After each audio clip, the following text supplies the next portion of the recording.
मांगत तुलसीदास कर जोरे, बसहु राम सिय मानस मोरे। राम को पाने के लिए सारा संसार लालायित है। भक्त गहरी उत्कंठा से भरे हैं, अभीप्सा से भरे हैं कि बस किस विध राम जी के दर्शन हो जाएं। सपने तो ऊंचे देखने ही पड़ते हैं ना, क्योंकि स्वप्न जो है कम में राजी नहीं होते कभी भी। स्वप्न सदा अधिक से ही राजी होते हैं। तो राम जी के दर्शन से अधिक और क्या हो सकता है। तो भक्त राम को पाने का, राम को जानने का निरंतर प्रयास करते रहते हैं, किंतु सफलता वह फिर भी कोसों दूर रहती है। ऐसा क्यों? वह कौन सी विधि है जिससे राम को जाना जा सकता है? कैसे, किस प्रकार से, क्या करें, साधना करें क्या? क्योंकि देखते तो हम यही आए हैं कि योगी, महायोगी, साधु, सन्यासी गहन साधना में लगे हैं।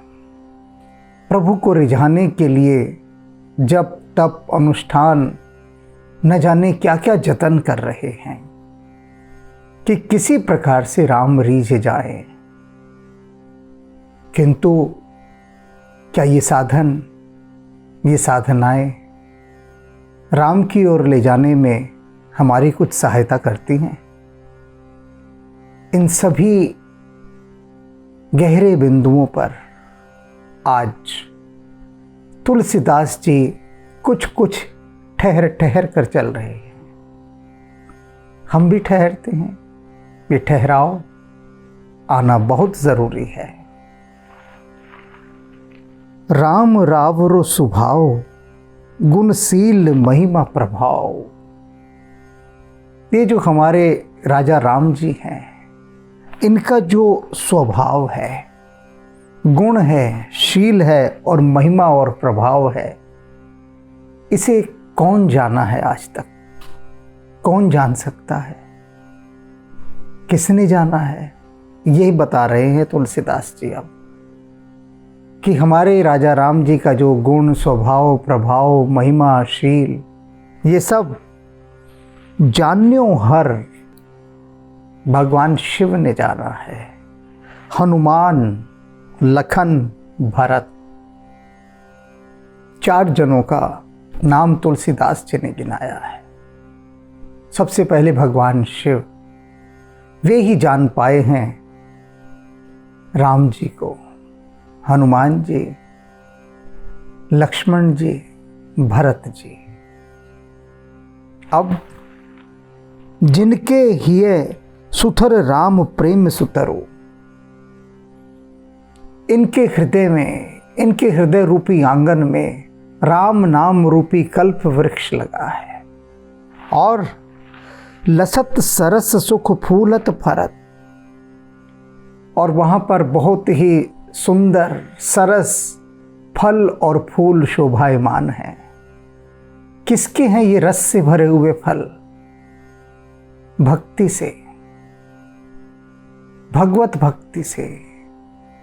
भगवत भक्ति के सुख के जो फूल हैं, जो फल हैं, वे इस राम नाम रूपी कल्प वृक्ष में लगे हैं।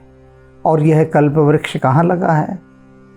भगवान शिव, हनुमान जी, लक्ष्मण जी, भरत जी, इनके हृदय के आंगन में। और जो सुगंध आ रही है पुष्पों की, जो फलों का रस बह रहा है, उसका क्या वर्णन किया जाए? वर्णन हो ही नहीं सकता। क्योंकि लगा कहाँ है कल्पतरु, यह भी तो देखिए ना। भगवान शिव के हृदय में, हनुमान जी के, लक्ष्मण जी के, भरत जी के, क्या उन तक के हृदयों में जाने की, झांकने की हमारे पास क्षमता है, सामर्थ्य है? नहीं है ना, तब कैसे जानिएगा, कैसे? और किसी का यहाँ पर वर्णन तुलसीदास जी नहीं कर रहे, सिर्फ इन 4 जनों के लिए कह रहे हैं कि ये राम को जान पाए हैं। आप माने स्वामी के सखा, सुभाई भाई पति। और राम जी का स्वभाव तो देखिए, भगवान शिव को ये अपना स्वामी कहते हैं कि शंकर भगवान तो मेरे स्वामी हैं। और हनुमान जी के लिए कहते हैं, अरे हनुमान तो मेरा मित्र है। स्वामी के सखा, सुभाई भाई पति। और लक्ष्मण जी और भरत जी कहते हैं ये तो मेरे भाई हैं। आप सोच रहे होंगे कहते क्या हैं, वो तो हैं ही भाई इनके। लेकिन यहाँ अभिप्राय वह नहीं है, वह अभिप्राय नहीं है। हनुमान जी को कहा ये मेरा मित्र है, और हनुमान जी क्या कहते हैं? हनुमान जी कहते हैं विभीषण जी को कि हम वानर, जिनका कोई मुंह देख ले तो कहता है कि अपशगुन हो गया। हमें देखते ही लोग डर कर भागने लगते हैं। और हमें प्रभु श्री राम ने अपना मित्र कहा। कहते हैं उनके प्रेम की रीत भला कौन जान सकता है। जब विभीषण जी कहते हैं कि मैं तो राक्षस हूं, तो राक्षस किस प्रकार से राम जी की कृपा का पात्र बन सकता है। तब हनुमान जी कहते हैं कि अरे निराश क्यों होते हैं, हमें देखिए ना, बंदरों को अपना मित्र कह रहे हैं। कहाँ प्रभु श्री राम, कहाँ हम वानर। संसार हमें छूने से भी डरता है, भयभीत होकर भागता है हमसे, और हमें वो गले से लगाते हैं, हमें अपना मित्र कहते हैं। और लक्ष्मण और भरत जी को अपना भाई। कैसे भाई? अब इसका अभिप्राय समझिए। अर्जुन कहता है भगवान कृष्ण से, क्षमा मांगता है। किस चीज की क्षमा मांगता है? जब भगवान कृष्ण ने अपना विराट रूप अर्जुन को दिखाया, तो उसके बाद अर्जुन कहता है एक बार कि मैं आपसे क्षमा मांगता हूं। भगवान कृष्ण कहते हैं भाई किस बात की क्षमा मांगते हो तुम? मुझे तो समझ नहीं आ रहा कि तुमने कुछ ऐसा किया हो कि तुम्हें क्षमा मांगनी पड़े। बोलो नरश्रेष्ठ। तो अर्जुन कहता है कि मैंने आपको अपना मित्र कहा, इसके लिए आप मुझे क्षमा कर दीजिए। इसका अभिप्राय समझ रहे हैं आप? वो तो सखा कहते ही थे कृष्ण तो अर्जुन को। कृष्ण अर्जुन को सखा कह रहे हैं, ये उनकी मौज है, उनका बड़प्पन है। लेकिन अर्जुन कहता है कि हे परमात्मन, मैं माया में फंसा हुआ जीव, मैं आपको अपना मित्र कैसे कह सकता हूं भला? मेरी इतनी औकात कहां, हैसियत कहां, बिसात कहां, कहां आप जगतपति और कहां मैं, कहां राजा भोज और कहां गंगू तेली। मैंने आपको अपना मित्र कहा और मित्र जैसा व्यवहार किया आपके साथ, मैं इसके लिए क्षमा चाहता हूं। तो वही बात लक्ष्मण जी और भरत जी, इन दोनों को प्रभु ने कहा भाई, हनुमान जी को कहा मित्र, और भगवान शिव को कहा ये मेरे स्वामी हैं। प्रेम की रीत के कारण, प्रेम में, यही तो प्रेम की महानता होती है। कोई कितना बड़ा सम्राट क्यों ना हो, बड़े से बड़ा सम्राट, लेकिन एक ग्वाले को, चरवाहे को गले से लगाकर कहे कि आओ मित्र। एक निर्धन ब्राह्मण को बिठाकर अपने सिंहासन पर चरण पखारे धोए और कहे कि मित्र सुदामा बहुत दिनों बाद आए, और सुदामा संकुचित रहे कि प्रभु मुझे अपना मित्र कह रहे हैं, मुझ दीनहीन विपन्न को मुझे अपना मित्र कह रहे हैं। मुझे ऐसे मलिन ब्राह्मण को, जिसे कोई छुए बिना इतने धूल, गर्द और पसीनों की दुर्गंध से भरा हुआ आया और उसके प्रभु बैठ के चरण पखार रहे हैं। तो ये प्रेम की रीत है इनकी। और बाकी सब इनको क्या कहते हैं? भगवान शिव, हनुमान जी, लक्ष्मण जी, भरत जी, ये सब इनको कहते हैं कि आप हमारे स्वामी हैं। देखते हैं ये प्रेम की रीत। आप माने स्वामी के सखा, सुभाए भाई पति, ते स्नेह सावधान रहत डरत। और ये सभी राम जी के प्रति अतिशय प्रेम होने के कारण सदा डरे रहते हैं। अब प्रेम में क्यों डरे रहते हैं भाई, इसे भी समझिए। जिससे हम बहुत अधिक प्रेम करते हैं, आदर करते हैं, श्रद्धा करते हैं, सम्मान करते हैं, तो हम सदा उससे डरे डरे रहते हैं। ये डर किसका होता है? कि कहीं हमारी असावधानी के कारण कोई भूल चूक ना हो जाए। सुना होगा आप सभी ने, आपके माता पिता कहते होंगे कि जब हमारे पिताजी घर में आते थे तो हम सब भाग के छुप जाते थे, कहीं शोर मचा रहे होते तो शांति छा जाती थी घर में कि पिताजी आ गए हैं। तो पिताजी कोई मारते पीटते थोड़ी ना थे।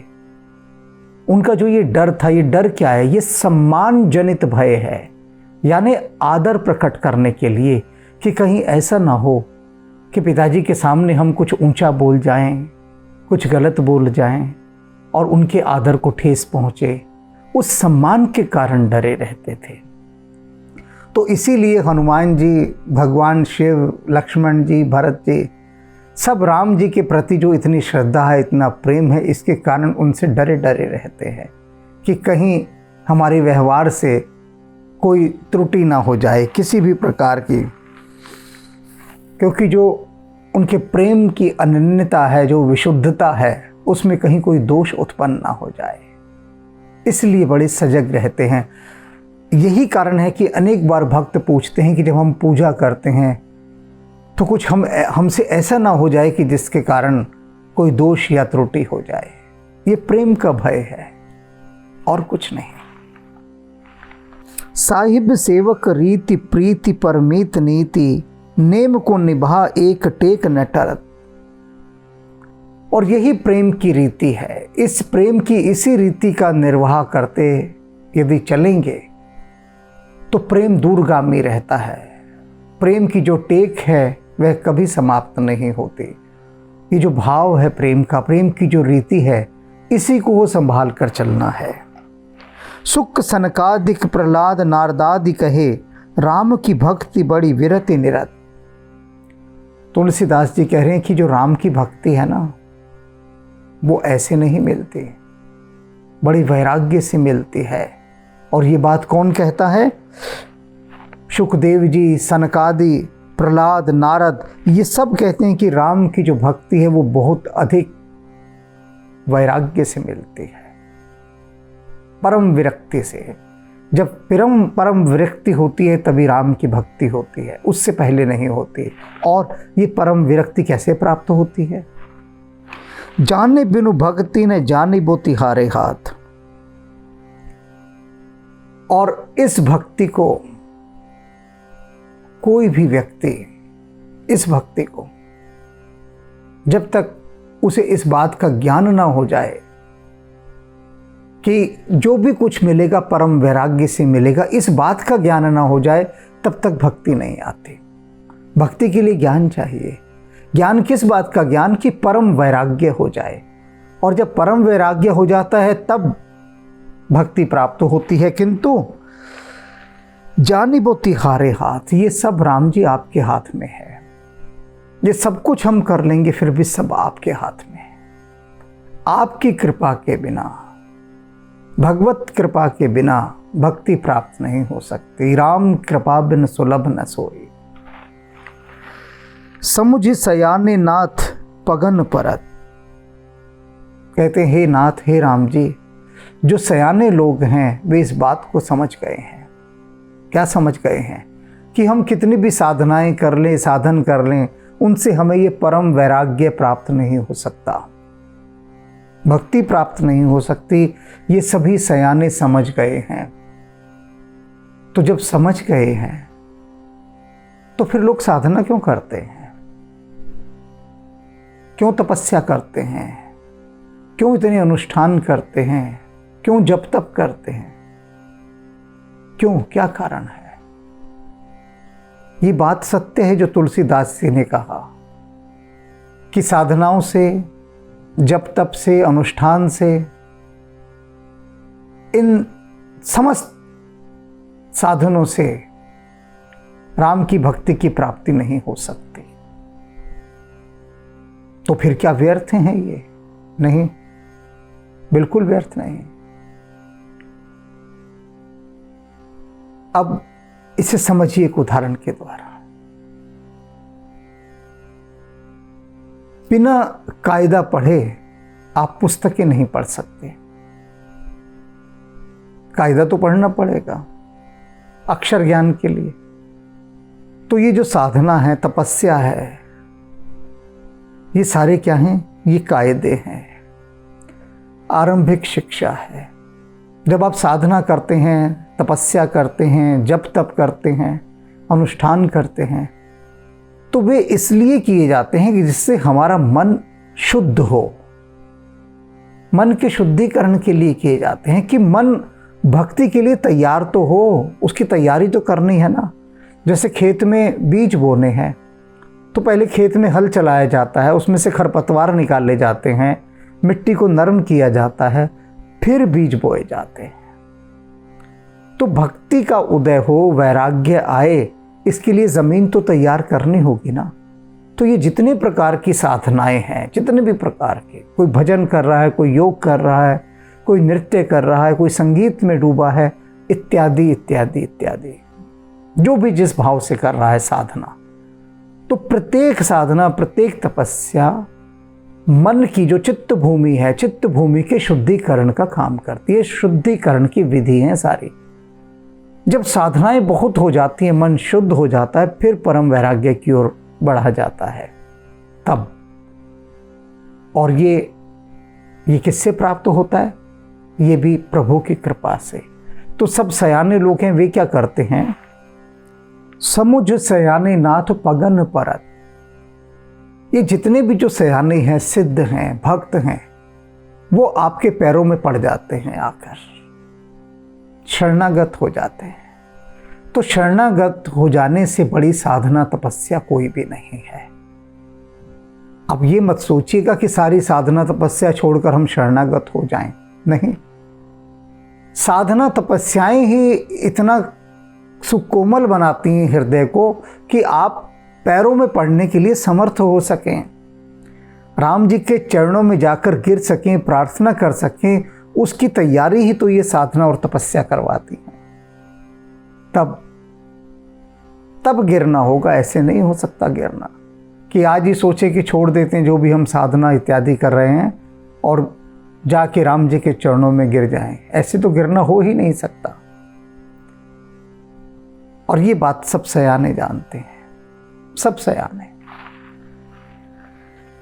छह मत विमत, ये जो 6 शास्त्र हैं, ये भी राम जी को लेकर एक मत नहीं है, अलग अलग हैं सबके मत। कोई किस ढंग से व्याख्या करता है, कोई किस ढंग से।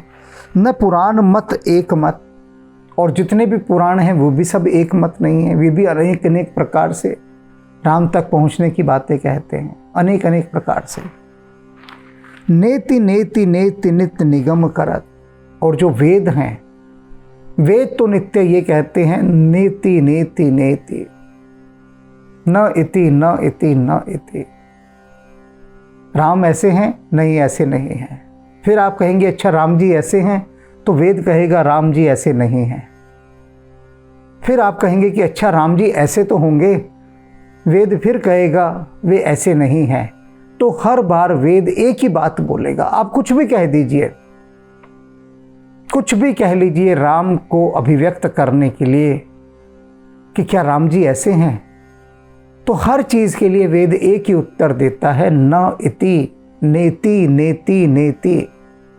नको नको नको, नेति का ये महाराष्ट्रियन अनुवाद है, मराठी अनुवाद नको। ऐसा नहीं है, वेद कहेगा ऐसा नहीं है, राम जी ऐसे नहीं है, ऐसे नहीं है, कितना कह लो ऐसे नहीं है। तो फिर कैसे हैं?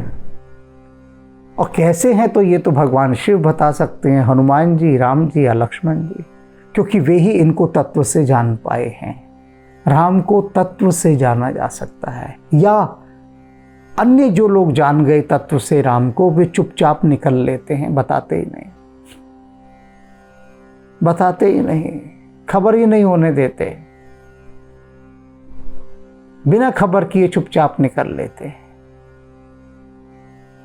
तो राम जी अव्यक्त हैं, नीति औरन की कहा चली।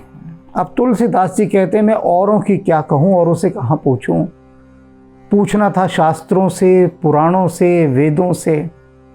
इन्होंने ही हाथ खड़े कर दिए कि हम तो राम जी के विषय में कुछ नहीं बता सकते, कुछ नहीं कह सकते। तो फिर और कहाँ जाऊं पूछने। औरन की कहा चली, एके बात भले भली, राम नाम लिए तुलसी हूते तरत। कहते हैं बस मुझे तो एक ही बात भली लगती है, मैं ये इन गहरे शास्त्रों के चक्करों में अब नहीं पढ़ता। पढ़ चुके हैं, पहले पढ़ चुके हैं। तुलसीदास जी की ये बात सुनकर कोई ये ना सोचे कि शास्त्रों को एक तरफ रखो भाई, इन्होंने तो कह दिया है तुलसीदास जी ने कि मैं इन शास्त्रों के चक्कर में नहीं पड़ता। मैं एक ही बात जान गया हूँ। क्या बात जान गया हूँ? कि तुलसीदास जैसे न जाने कितने पापी तरे हैं, तो मैं क्यों न तरूँगा। लेकिन मैं इन शास्त्रों के चक्करों में नहीं पड़ता। लेकिन शास्त्रों के चक्करों में पढ़ के निकलने के बाद कह रहे हैं ये बात, जो ही नहीं कह रहे। उसके बाद में इन सभी शास्त्रों का, वेदों का, पुराणों का, उपनिषदों का सबका अध्ययन कर लिया, जान लिया, और उस जानने के बाद ये जान लिया कि इन सब से राम को पाया नहीं जा सकता, लेकिन राम की ओर बढ़ने की यात्रा की तैयारी इसमें हो सकती है। ये ट्रेनिंग का पीरियड है आपका। ये सारी साधनाएं, तपस्याएं, ये ट्रेनिंग पीरियड है। जैसे कि आपको यदि एक दिन खेल में दौड़ना हो, तो दौड़ने का दिन तो एक होता है, लेकिन उससे पहले जो अभ्यास के दिन होते हैं, प्रैक्टिस के, एक धावक रोज दौड़ता है, सुबह उठता है, दौड़ना शुरू कर देता है। किस दिन के लिए वो दौड़ रहा है? ये दौड़ना क्या है? ये साधना है, ये तपस्या है।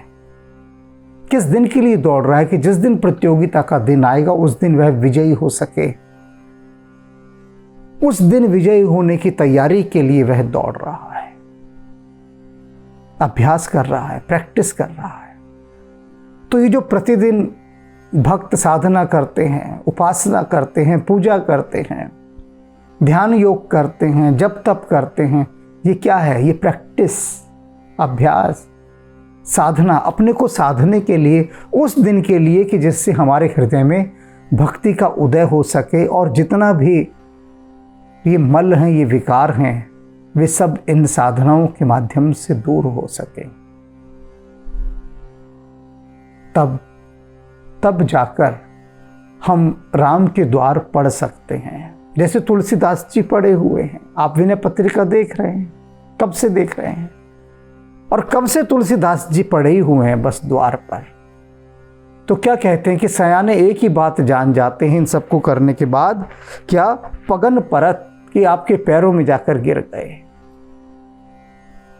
हमको कर तेरे दरबार, पहुकण आगे बदन पसार। बस तेरे द्वार पर आकर पड़ गए हैं। तो वो पढ़ने की सारी प्रैक्टिस है ये सारी। तो अपनी साधना, अपना अभ्यास, अपना जप तप, उपासना सब जारी रखिए, क्योंकि यही चीज़ें आपके काम आएंगी उस दिन के लिए जिस दिन राम जी के द्वार पर पढ़ने का सौभाग्य प्राप्त होगा। और ये उनकी कृपा से ही होगा।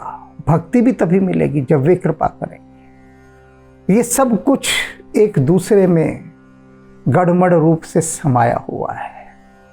इसलिए इसके गणित में पढ़ने की आवश्यकता नहीं है, बस इसके रसास्वादन में डूबना है। हिसाब किताब की बात नहीं है ये तो मौज की बात है। तो इसी मौज में हम राम की ओर यात्रा करते रहें तो बात बन जाएगी। राम जी नज़र भर हमारी तरफ देख लें, बस एक नज़र देख लें तो बात बन जाए। मंगल भवन मंगलहारी, द्रवहु सुदशरथ अजिर बिहारी। हरि अनंत हरि कथानंता, कहहि सुनहि बहु विधि सब संता। रघुकुल रीति सदा चली आई, प्राण जाए पर वचन न जाई। कलयुग केवल नाम आधारा, सुमिर सुमिर नर उतरे हो पारा। दीन दयाल बिरदु संभारी, हरौ नाथ मम संकट भारी। जा पर कृपा राम की होई, ता पर कृपा करे हर कोई। मंगल भवन मंगलहारी, द्रवहु सुदशरथ अजिर बिहारी। जय सिया राम जय जय सिया राम, जय सिया राम जय जय सिया राम। जय सिया राम जय जय सिया राम, जय सिया राम जय जय सिया राम। जय सिया राम जय जय सिया राम, जय सिया राम जय जय सिया राम। जय जय सिया राम जय जय सिया राम।